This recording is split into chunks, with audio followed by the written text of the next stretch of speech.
In the previous video, we saw that the pitching moment at any location on an airfoil can be written as the pitching moment at the origin plus x over c times cn, and these are all two-dimensional coefficients, minus y over c ca. And so this is true about the pitching moment at the aerodynamic center. We can just put the XAC and YAC locations in here. Okay, so there's a paper by Phillips, Alley, and Niewohner that looked at the general relations for an aerodynamic center. In fact, they were looking at including nonlinearities in this aerodynamic center relationship because the traditional approximation is to neglect the nonlinearities, both the geometric and the aerodynamic nonlinearities. And so they revisited the problem and tried to retain the nonlinearities to see what that would do, to see what we could learn about the aerodynamic center. So I'm just going to walk through their process. There's two different ways to walk through this, and I'm going to first walk through it the way that they look at it, and then maybe an alternate way to look at this as well. So the very first thing we want to do is apply the traditional rule or constraint for finding the aerodynamic center, which is that the first derivative of the pitching moment at the aerodynamic center with respect to alpha is equal to 0. Okay, so if we just take the derivative of this original equation, we take that and then set that equal to 0. What we get from that is we'll get that XAC over C, Cn alpha. So Cn comma alpha is the derivative of Cn with respect to alpha, minus YAC over C, Ca alpha is equal to negative Cm0 alpha. So there we go. We have the derivatives of Cn, Ca, and Cm with respect to alpha.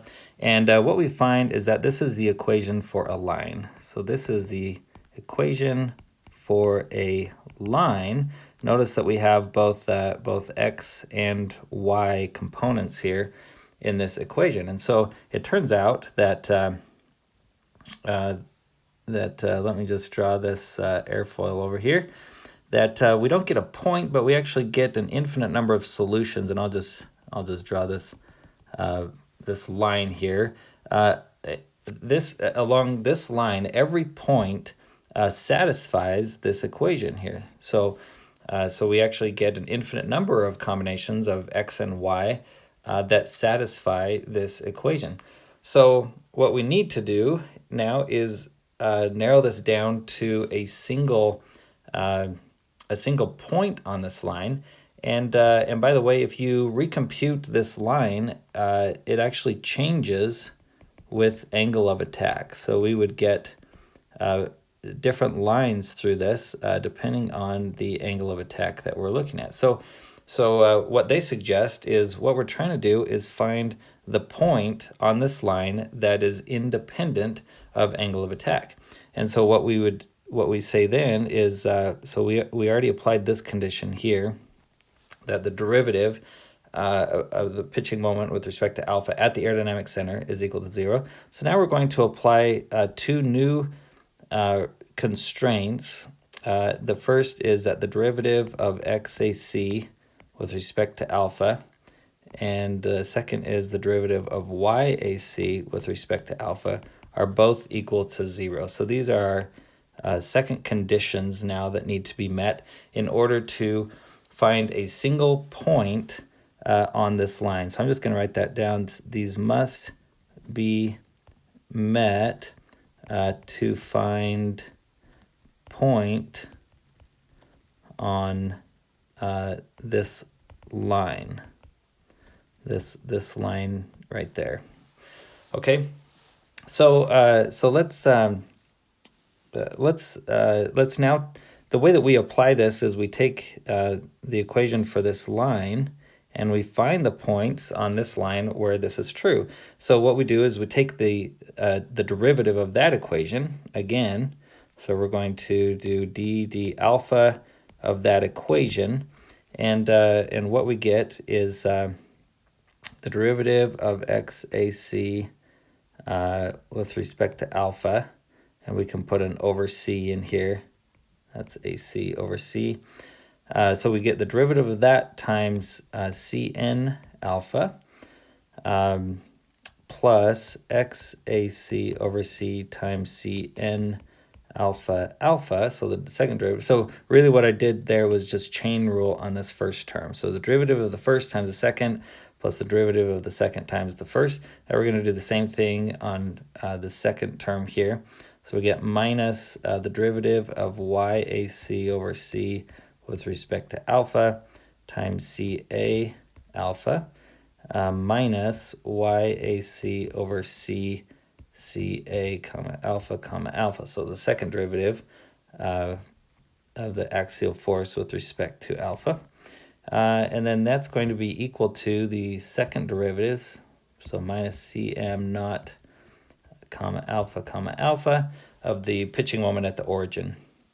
Okay, and so now when we take the derivative of that equation, we see these terms pop up. Here we have the derivative of x and y ac as a function of alpha, and if we're now going to apply this constraint here, that those are 0, and so those terms drop out, and so we're left with another equation here, which is xac over c times cn alpha, the second derivative of the normal force with respect to alpha, minus yac over c ca alpha is equal to negative cm0 alpha. Okay, so this is our equation that we've come up with from application of these requirements here. Okay, so it turns out that this equation, and I'll put it in a different color here, blue, is also the equation for a line. Notice that we have both x and y components in here, and so it turns out that actually is a line that's very nearly perpendicular to the previous sets of lines. You actually get a different set of lines there depending on the angle of attack. And so the aerodynamic center, the point of interest here that we're looking for, is the point that satisfies both this first equation 1 and equation 2. So once we've satisfied this condition here, that gives us the first line.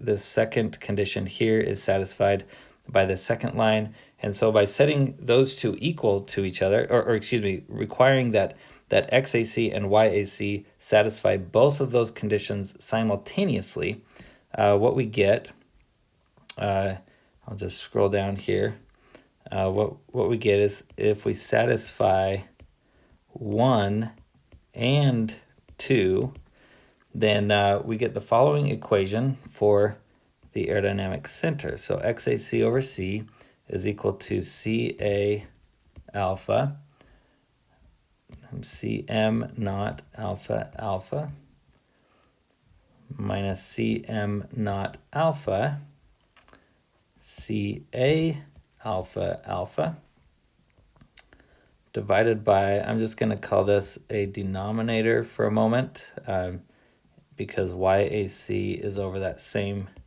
thing. So the yac is cn alpha times cm naught alpha minus cm naught alpha times cn alpha. Okay, all these are two-dimensional coefficients again, and that is also divided by the same denominator, where that denominator is cn alpha ca alpha minus ca alpha cn alpha. Okay, so this is the final solution here for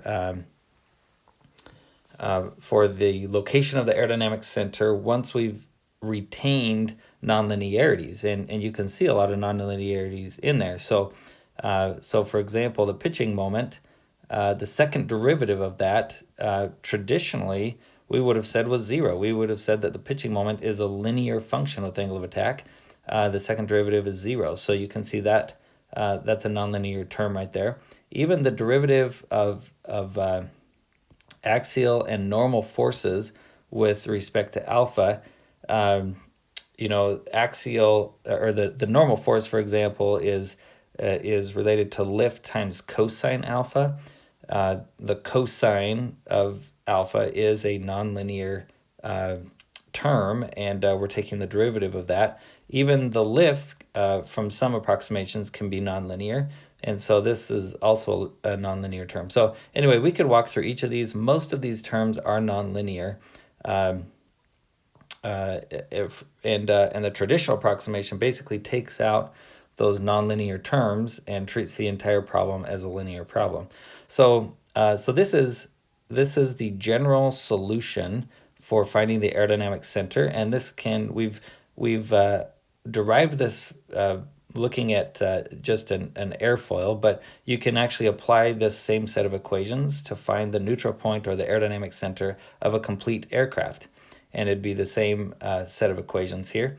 And so, like I said, this was developed by Phillips, Alley, and Niewohner, and this was the methodology that they kind of followed in order to develop these. Now, in the next video, I'm going to show an alternate methodology, which I think may be a more correct way to look at this, but certainly, well, you would arrive at the same solution here. And so really, it's just these final equations that are perhaps most important.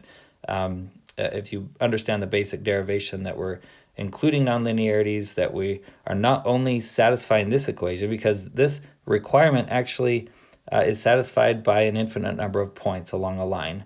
And so we have to add more constraints in order to find a single point along that line that we're going to call the aerodynamic center. So these are the constraints that Phillips, Alley, and Niewohner added. Those constraints were added just to this equation for this line, and I'll show you why that's important in the next video. But they assumed that this equation was already set, and then added these constraints to that equation in order to come up with the second equation down here, and finding the x and y locations that satisfy both of these equations, 1 and 2, simultaneously, gives you a system of equations that can be solved for x and y, and that's what these solutions are here.